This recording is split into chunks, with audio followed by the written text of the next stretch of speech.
Hello, and it's good to have you join us again on Maritime Radar. The port plays a key role in connecting nations, trades, and economies. This has a profound impact on trade volume and transport costs. However, the sector is confronted with many challenges such as new standards and modernization to achieve international best practice, especially in areas of security, safety, environmental management, port operation, and services. The ever-evolving and changes in information technology, inter- and intra-regional competition, the ever-increasing size of ships, cargo handling equipment, and traffic growth, amongst others. Africa must have the ability to cope with such rapidly advancing realities in order to benefit from the trade opportunities. Assessing the critical role freight forwarders should play in the African Continental Free Trade Agreement are some of the issues that will be on the front burner on today's show. I am Norma Obiaswalo.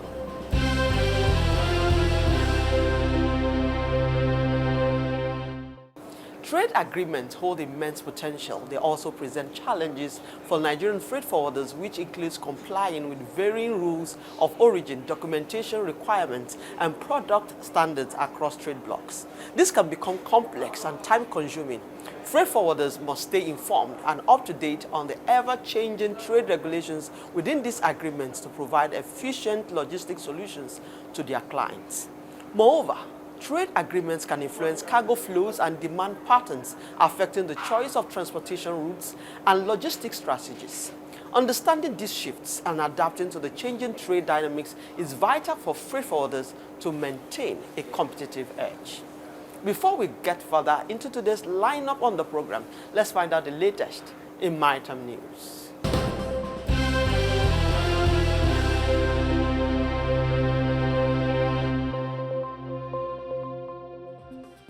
The federal government of Nigeria has approved a 10-year national policy on marine and blue economy from 2025 to 2034.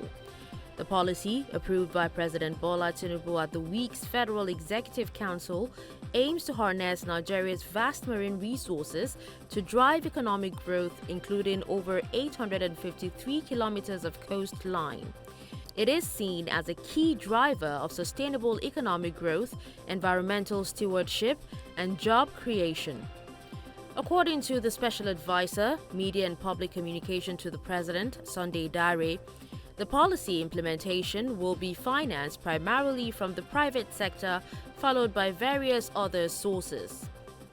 Dare added that with Nigeria's strategic coastal location, vast maritime domain and bustling port activities, the blueprint represents a timely intervention to unlock value in one of the most underutilized sectors. It was in August 2023 that President Tinubu established the Ministry of Marine and Blue Economy a few months after taking office. The Panama Maritime Authority has initiated the first phase of its new electronic vessel registry, marking a significant step towards modernizing its maritime operation. The system is designed to integrate and streamline the functions of Panama's ship registry and the public registry of ship owners. This unified digital platform will handle documentation and certification related to property titles, ship mortgages, and naval liens. Developed through a trial and error process, it was shaped to reflect the practical needs of the maritime industry. According to AMP officials, the platform will continue evolving to meet user demands and enhance operational efficiency. By bringing both registries together into a single online system, AMP aims to simplify procedures for both national and international users, significantly reducing processing times.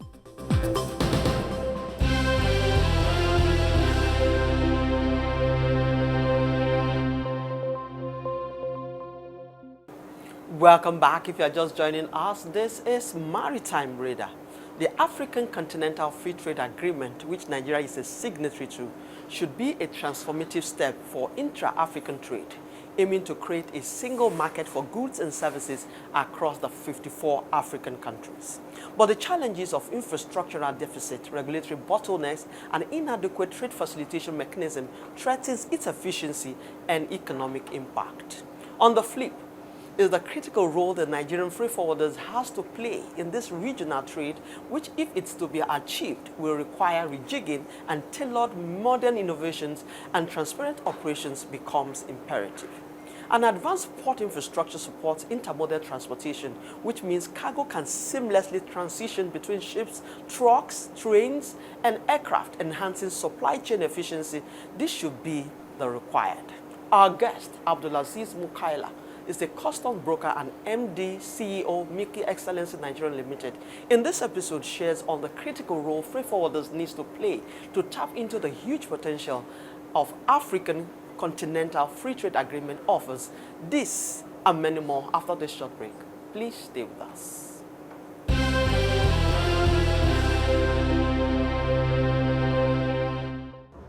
Okay, it's good to have you join us on the show, sir. My pleasure.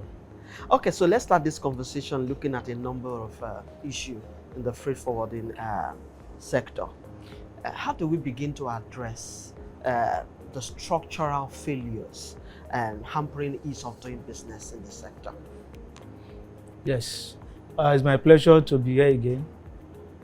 I'm going to be answering your question as a field person. I won't go into the real theoretical aspect of it, because I like to be very open in my discussion. I'm passionate about that. As you well know, freight forwarding encompasses a whole lot of aspects of trade facilitation, organizing, arranging schedules, custom formalities, and a whole lot from door to door. Now, the real issue we are having over time is the structural deficit. When I talk about structural deficit, I'm not talking about the real mortars only, the soft tissue about of it, poor road network. If I want to talk about Nigeria, there's a report recently that Nigeria has about 37 kilometers of every 100 kilometer tarred, which means we still have about 67 kilometers of road untarred, and that hamper movement of goods within. Same goes in Africa. Therefore, if we have to start talking about what is hampering it, is a long list. But I'm going to touch about the road network. A very good road network will impact trade facilitation. There is going to be a quick turnaround for the logistic hub. The port, as you well know, Apapa Port was built around 1954, 56. Over time, beside the Bureau of Public Enterprise that partitioned the port and give it out, and those concessionaires moving, make some patchwork, demolish some structure to create a field instead of a warehouse. There's never been any repair, tangibly. So it has been patching what we have over 70 years ago. Then you come to talk about the machinery. When the concessionaire move in, the idea as it was then was that they are coming with a lot of financial capability to come in with machine, equipment, and whatnot. Every day you read about their investing. But the good and the fact remain that we do not have adequate equipment in Nigerian ports, even under the concessionaires. And I bet to disagree if anybody is even doing background check on them or auditing them over the years. You come to the issue of electricity. If I want to talk about cold chain sector, we cannot compete. You can't bring in refrigerated items to Nigerian ports. How are you going to do it? Because they are still running on diesel, fossil fuel. The green gas, globally, I think logistics generate 5.5%. So Nigeria is a culprit. So a whole lot of issues. And we need government to really understand this, not just hyping things on the TV. Okay, coming back to freight forwarder again, and you play a critical role in customs revenue generation, but you don't seem to have a good relationship. Is that correct? But if that is yes, how would a robust partnership or relationship impact the maritime industry or also make the freight forwarding custom industry better? Yeah, that's a very good question. I would say yes, there is a relationship, but it's not symbiotic. I still see the relationship as a master and servant relationship. For Nigeria Customs Service to partner or collaborate with custom broker or freight forwarder, it's not an obligation. It's a WCO, a rule of engagement. My association, Association of Nigeria Licensed Custom Agents, ANACA, is on the board of IFCBA. IFCBA is the International Federation of Custom Brokers. And that association is a critical stakeholder of WCO. And in the rule of engagement, we are supposed to collaborate. We are not supposed to beg for it. Okay? Yes, on the surface value, most times you see agent, custom having meeting. But it has remained master-servant kind of a relationship. So how can that be overturned? That will need to be overturned if the custom administration, now that they are trying to go global, because they are always bringing this idea, bringing that idea. But the critical stakeholder, we are the last mile. We are the one driving their policy, and we need to know what they are doing. Unless they open it up, for them to trust that this is what they need to do, Nigeria shipper will not benefit. So if the customs service are ready to collaborate on the level of the globalization and WCO principle, of course, it's going to impact the maritime sector properly. One, Nigeria Customs Service, just like every custom administration of the other countries, I've traveled and I've seen custom administration, for example, of Angola, that of Uganda, sponsoring custom broker association to gain knowledge. The last time I remember Nigeria Custom does that should be in 2019 or 18, thereabout. Oh, that's a lot. That's a very long time. And I can say that very clearly because I know what I'm talking about.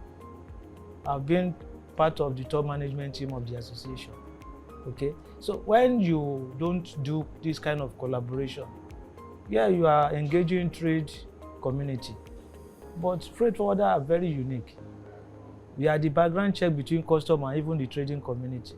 So we need more of a collaboration with customs. It's going to better Nigeria and better the trading and the economy of this country.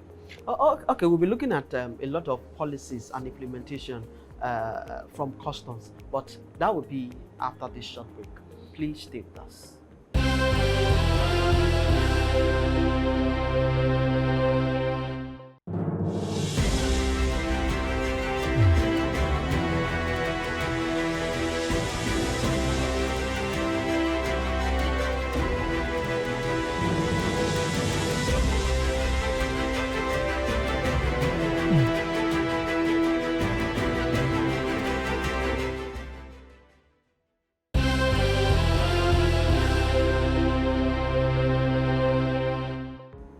Welcome back. If you are just joining us, this is Maritime Radar, and I still have with me Abdulazeez Mukaila. He is a custom broker and also MDC of Mickey Excellency Nigeria Limited.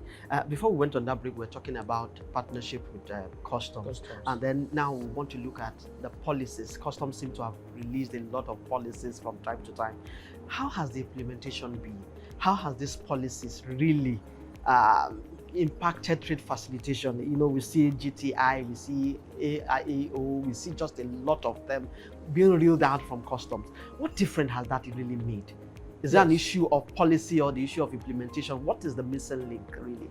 I just said recently that Nigerian Customs Service have decided to go global, which is a very good thing. It's a good tidings. But the missing link, freight forwarding, trading has gone so global, and you have the Gen Z that are not really to go into the kind of conventional way of doing things, and that has impacted on the e-commerce, cross-border trading. What Nigeria Customs Service has failed to understand is that you don't, the magnitude of people that are interested in trading now are not ready to go into it so deep.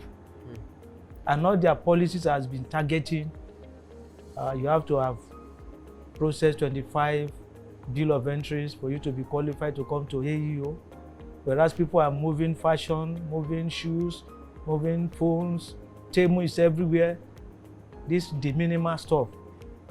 So customs need to re-strategize and look at how they can impact. Because for you for their policy to be impactful, I need to feel it. Most Nigerians need to feel it. We need to, you understand, we need to see the difference. That is the fact. Why they are targeting established traders, like manufacturers, they've forgotten clearly that the world is a global village now. Right now. That a whole lot of things is in the mix. And nobody is willing to come to a block environment to come and do transaction anymore. Yeah, so meaning that even their technology part, which they said they're embracing, is not also really... Yeah, their technology, they are focusing, as I said earlier, on the established traders, the manufacturer, the big players. Of course, in the long run, it favors them because they are going to amass their revenue. Okay. That's another story, because revenue and trade facilitation are two diverse options. It's a two parallel line. Okay? And until custom really try to inculcate into their policy the global trend of people moving cargo from Dubai overnight, landing it in Nigeria and by e-commerce. Yeah, okay. They need to find a way to encourage the SME to benefit from this. Okay. Because it's going to be practically impossible for an SME to benefit in AU from the way they projected it. Okay, so that means they still really have a lot of work to do. So should custom then, you are saying that the focus has been just trade facilitation, revenue generation, and they seem to be under pressure to bring in this revenue, you understand? So in the midst of all this pressure to bring revenue, do you think they should also prioritize trade facilitation? Because this seems to be hampering efficiency in our ports. Because you also mentioned that they are not looking wide enough, you know, being able to bring a lot of people into their business net, you understand? Yes. To capture everyone that is doing one form of trading or the other. Yes. Yes. The facts still remain, as I said it earlier. The inefficiency environment, the weak structures, mostly I might say is not the making of the customs, but they need to really, custom is trying to have an indigenous a platform. Okay, the Biodogu team is an homegrown. Okay. Yes, I see the determination that they want to give Nigeria a model that we can really work with. That's a very good development. Nevertheless, we still have a long way to go. I've talked about structure, even the IT, the downtime in Nigerian ports is alarming. It's very alarming. By Friday, 12/1, the server is gone. Oh, work closed for the day. Work has not for closed, the week, but the server is gone. Has closed. If server closed, the work has closed. Then you don't have any access. Then on Monday morning, you come back to pay for Friday, Saturday, Sunday, Monday. That is for no crazy. work done. For and all this fault of nobody. So there is a lot of issues that need to be put on the table if we need to discuss it properly for government to really know what is going on. Okay, you look at custom news. You only see basically two things: revenue generation and smuggling. Does that concern you? The number of smuggling that comes into this country, then the foreign influx in the freight forwarding industry.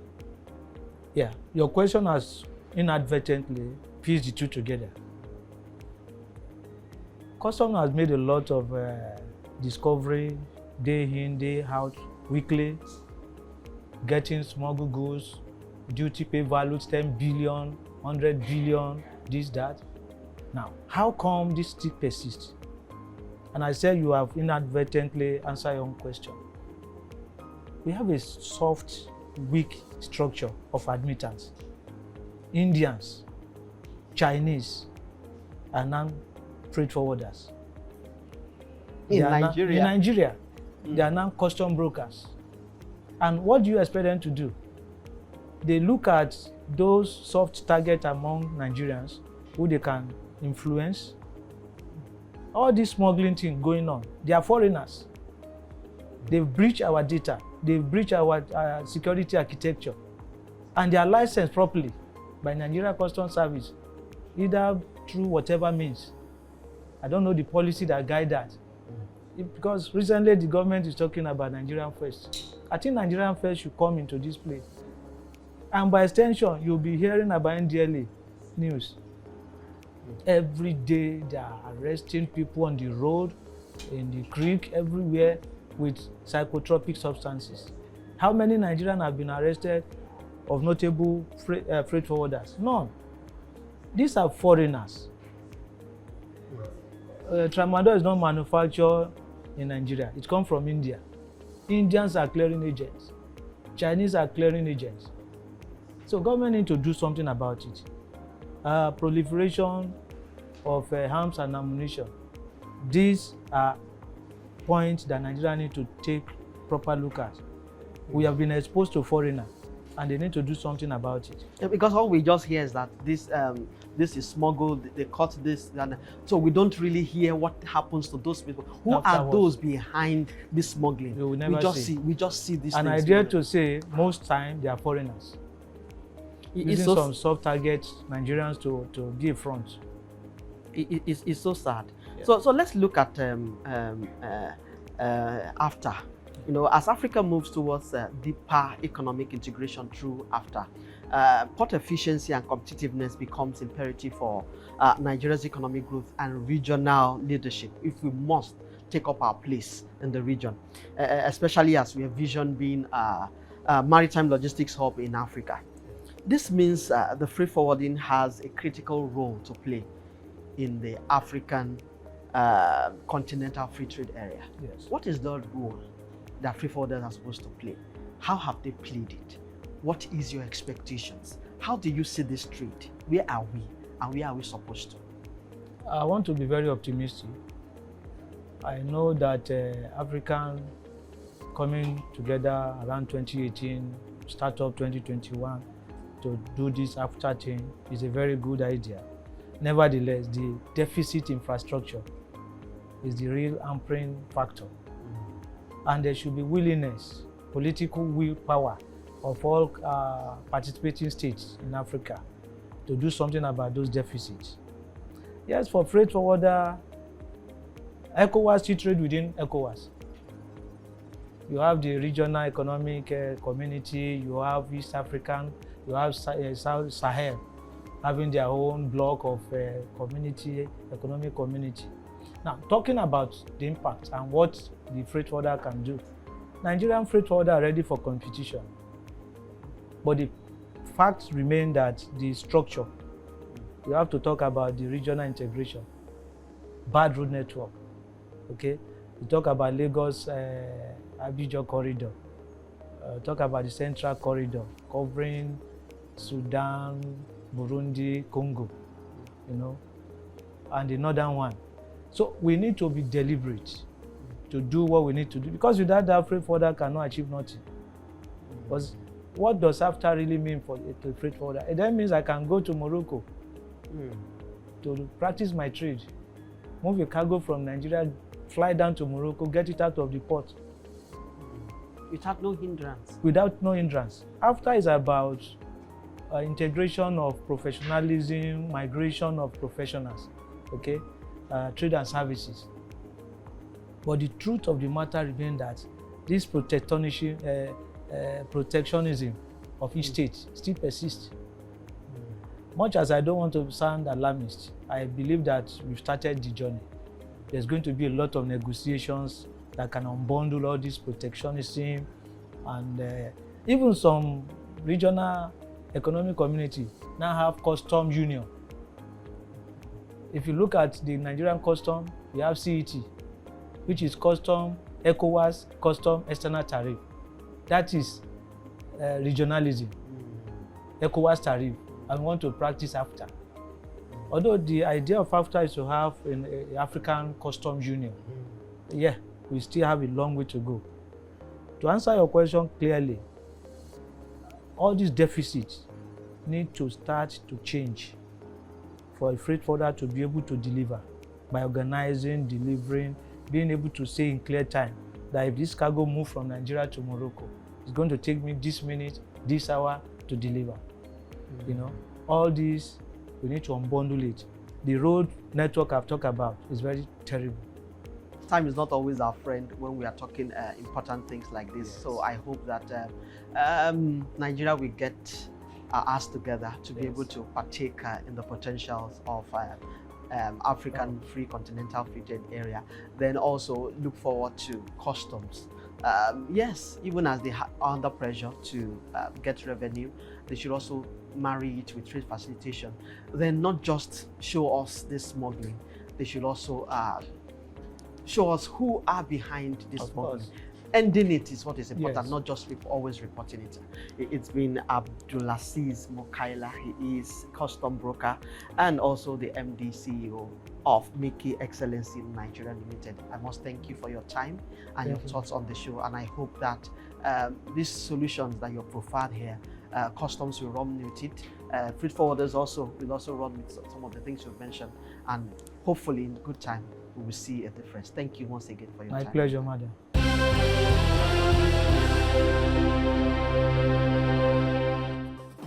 And that's our show this week. I hope that the assessment and solutions profiled in this episode will be able to address the myriad of challenges hampering trade facilitation.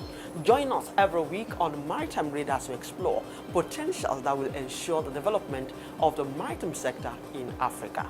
You can also expect the latest in global and local maritime news, plus industry insights right here. I am Norma Obiaswalo. Many thanks for your time, and see you again next week.